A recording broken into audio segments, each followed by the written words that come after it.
The metaverse is going to be far more pervasive and powerful than anything else.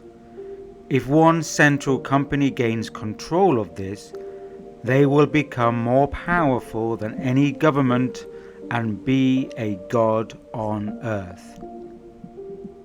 Tim Sweeney, the CEO of Epic Games. There's a race on to become the next god on earth, or rather, the next almighty source of authority.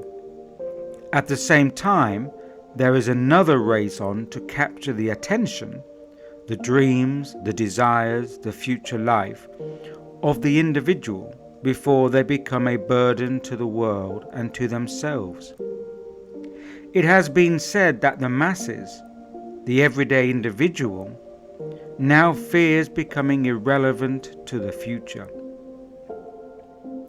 It was the historian Yuval Noah Harari who stated that the same technologies that might make billions of people economically irrelevant might also make them easier to monitor and control.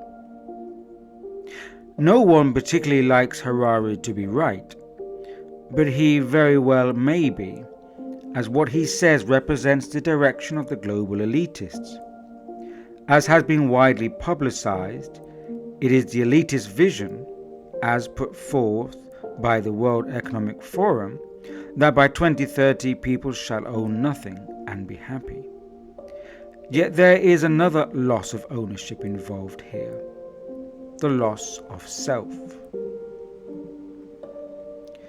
The loss of the self combines with a reduction of self-identity and the eradication of the corporeal flesh and blood body.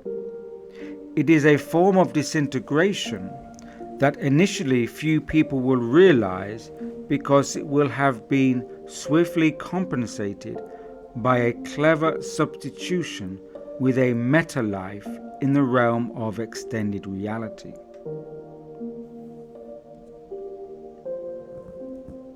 Even now, many people hardly realize that decisions are made less and less by them and more by digital nudging. This is the new state of unknown unfreedom. The term the technologists use for ways to structure and direct action to elicit a desired behavior or outcome is choice architecture. This architecture is now almost all digitally based and supplies digital nudges to steer individual choice or action into desired routes. These digital nudges are becoming endemic through all the devices and online environments. Most of the time, people do not suspect that they are being nudged into specific behaviors that ultimately favor specific groups.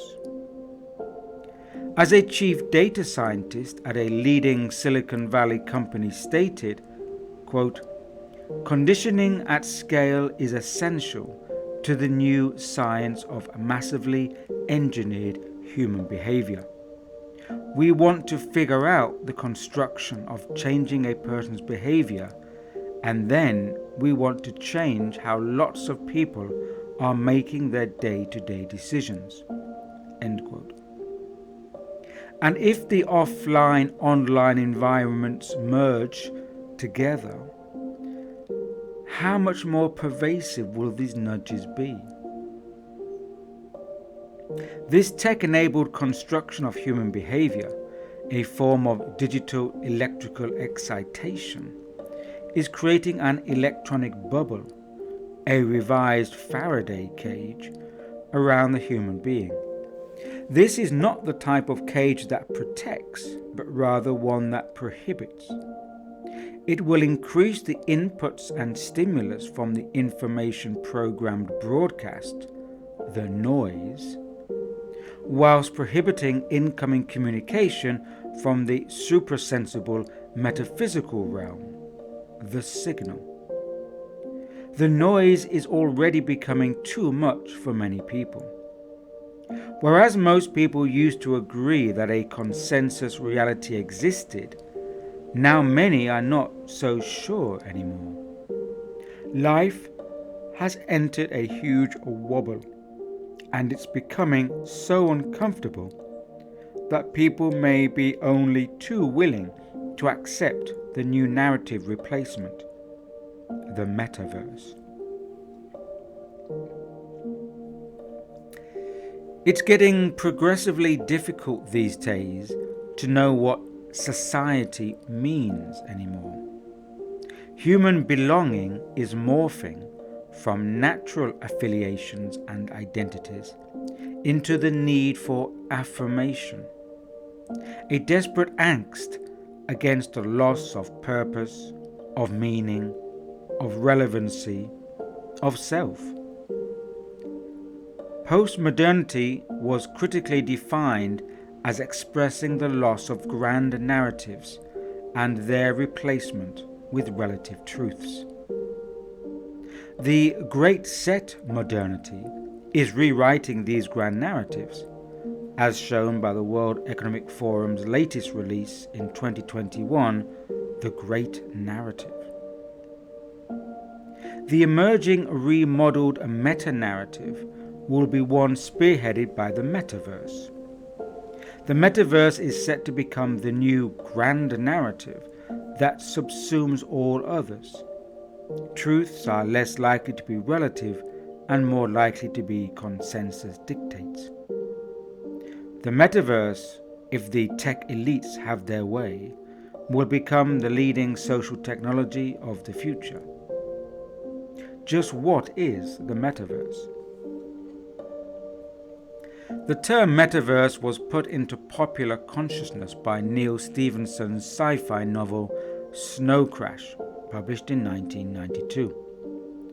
The metaverse is typically portrayed as a sort of digital jacked-in internet, where physical reality gets left behind for immersion in a virtual world, such as portrayed in the film Ready Player One, and to some extent, The Matrix. The internet would ultimately develop into the metaverse, incorporating the physical world and attempting to leave behind all on-offline distinctions. Everyone participating would be inside an embodied or 3D version of the internet. That is, we will be constantly within the internet rather than have access to it, alongside all other users and in real time. Life as we know it would have become a merger.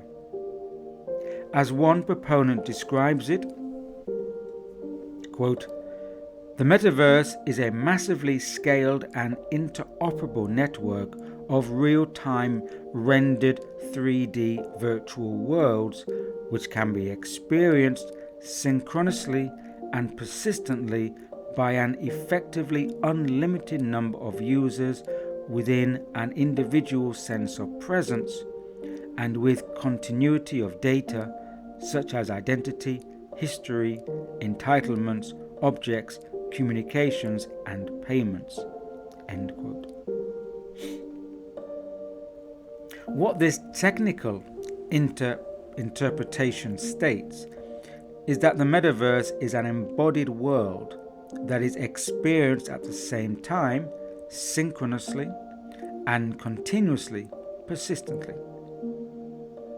In other words, it is attempting to present itself as a substitute for life, a new reality for human experience. However, it's not so simple as that. Whilst many people will think of the metaverse as a 3D space, the greater truth is that rather than being a graphical space, the metaverse is essentially about the persistent dematerialization of physical space, body, and objects whilst retaining a material paradigm. What it offers is a dematerializing reality that re-territorializes our current social structure through the digitalization of people, machines, and objects. Yet this dematerializing reality is not a shift away from materiality, but rather a deepening immersion into a new form of it. And this is the trick being offered to us. It is a subtle, yet more pervasive material entrapment, disguised as a transcendence of physicality. The user's experience of reality will be altered, perhaps permanently, as what constitutes reality itself will be reconstructed and transfigured into a new assemblage for the future human. What we are witnessing is a new future reality in the making. Commentators and supporters of the metaverse are describing it as a kind of virtual expanse existing outside the confines of the everyday. Whilst they say it has a level of permanence similar to the real world, it also offers a universe beyond it. In other words, the metaverse is being touted as an extended universe or extended reality beyond the present one. It is seen as another dimension added onto physical reality. The tech geeks are salivating over the idea that the individual's physical persona and their digital persona will mesh together into one unified identity. The tech vision is that in the metaverse, people will live meta lives through extended lives and lifestyles. Virtual possessions will bring new meaning to ownership, and the offline crave for physical goods will be converted into the hype for virtual commodities bought through non-fungible tokens, NFTs, or Zuckerbucks, and other forms of digital exchange. The tech hope is that the metaspace will be the new vacation playground, as staycations, people remaining at home for the holiday period, become transfigured into metacations. Offline propaganda will get a Madison Avenue makeover to be branded as gamevertising, acknowledging the meta life as gameplay. Metamedical industries will promote the new health regime of the connected well-being, where disconnect brings on modernity's new alienation and loss. Offline life will still offer more sense reality than life in the metaverse, only that it will be less affirming. For many, life in the metaverse will seem more immersive than the physical life experience, and ultimately it will be more covetous, more possessive, and more status conscious. Conforming to a reality consensus will no longer be an issue, since inhabitants in the meta will be able to conform to anything and to any reality. The tech intention for the metaverse is for it to become an all-encompassing immersive reality that offers an alternative to, and may one day supersede, physical reality. It will provide an embodied environment that will allow its precursor, the Internet of Things, to evolve into the Internet of Bodies, the Internet of Humans, and the Internet of Senses. Since it will be a technological universe largely designed by elite-sponsored techies, it seems obvious to those who are observant that the metaverse is part of the World Economic Forum's Fourth Industrial Revolution agenda to implement technocratic governance through redefining the role of human identities and human society. The role of existing society may soon become secondary as people grow up in a world where meta-societies are the new social structuring and training grounds. Whilst the meta-elites are scrambling for spaceflight and off-world living, the rest of humanity will be left behind to wander within the existential escapism of the metaverse. A contained meta-reality will be presented to people as a solution to and escape from their worldly ills. A pseudo-monitored and controlled environment will be dressed up in the fashionable clothes of a new false freedom. When the metaverse inserts itself as an extension of our present reality, we shall have suffered a breach, a transgression in human development. The trajectory of human evolvement will be almost irreversibly affected. A new path will have opened up. Connecting the human being to a prolonged immersion within the digital realms is not a merging, but a disassociation of the human being from their body, and hence from their vehicle of sacred receptivity and transmission. It is a separation from source. We shall be playing in the disenchanted underbelly of dark Gnosticism. We may be led to believe that the metaverse is an agnostic space, yet the covert truth is that it is a deeply dark Gnostic realm where the entropic forces of materialism create a deadly enchantment. Similar to the Gnostic vision of writer Philip K. Dick, the creator of those pseudo-realm is the false god or demiurge that he refers to as an artifact. Such a creative artifact constructs an artificial reality, a projected world, that is ruthlessly deterministic and mechanical. For the Gnostics, the material world was intrinsically evil, and the task of humanity was to escape it. There may be those people who will argue that the metaverse is not part of the material world because it is primarily digital. Yet this is a fallacy. As already mentioned, this is the trick of pulling the wool over our eyes through a re-territorializing of materiality. The metaverse is a deeper layer within the dreaming of the material world. Just as in the film Inception, that was released in 2010, where the protagonists are taken into progressively deeper layers of the dream world, so too is the metaverse a deeper layer within an artificial world constructed from the material configurations of computer technology.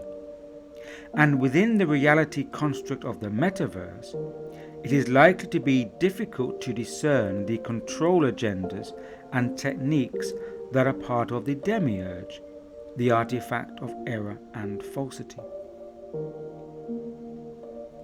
Human consciousness will be redirected through distraction into a realm of extended reality, and further away from both the natural world and from higher reality perception. In other words, consciousness will be monitored, stimulated, and influenced by incorporation into the meta-corporate world. We might as well get this branded now as Consciousness Incorporated Meta Inc. Creative imagination is the realm of human potential. It is what stimulates visionary ideas, innovation, and inspirational development. Yet when the human imagination is fed by data inputs, selected information, and arranged artifacts, the choice architecture of behavior control, then this forms dense imagination.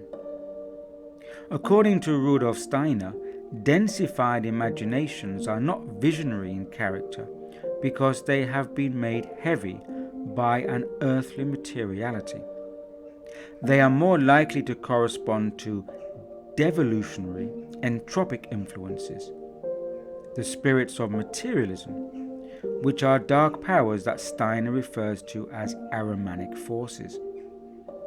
Furthermore, dense imagination and the deterritorialization of self leads to the loss of personal willpower and genuine intention. The capacity for focused will and intention are crucial aspects of a free and sovereign individual. And if a person does not utilize their own capacities and powers, then there will be others who shall exploit them for their own uses. The self-control and exercise of will is fundamental to humanity's development. The acceleration towards AI-constructed worlds with their techno-infrastructures is an acceleration away from human evolvement towards source consciousness. This is the polarity, the dichotomy, that is also playing out in the theme of transhumanism. The materialism fallacy is that the continuing encapsulation of the human being into artificial constructs is a deepening deception of materiality. And deepening immersion into materialism is what Gnosticism essentially warns us against. In the context here, to dematerialize away from the body is not a path away from materiality, but a further transgression into the containment field of artificial constructs. The crippled hero of the film Avatar displayed the imperfect nature of human physical bodies and the need for transmigration into other bodily forms. This transhumanist cocktail is one of the purest aspects of concentrated materialism. And through this comes a profound and deadly despiriting. In a post-pandemic world where life is lived through Zoom, we are being thrust into a time where human-to-human contact is being replaced with interaction through technology. We are being tempted through our digital exoskeleton to embrace a new opulent Gnostic realm. This is a realm where the metaverse masquerades as the new fashion, and the demiurge artifact is the fashion designer.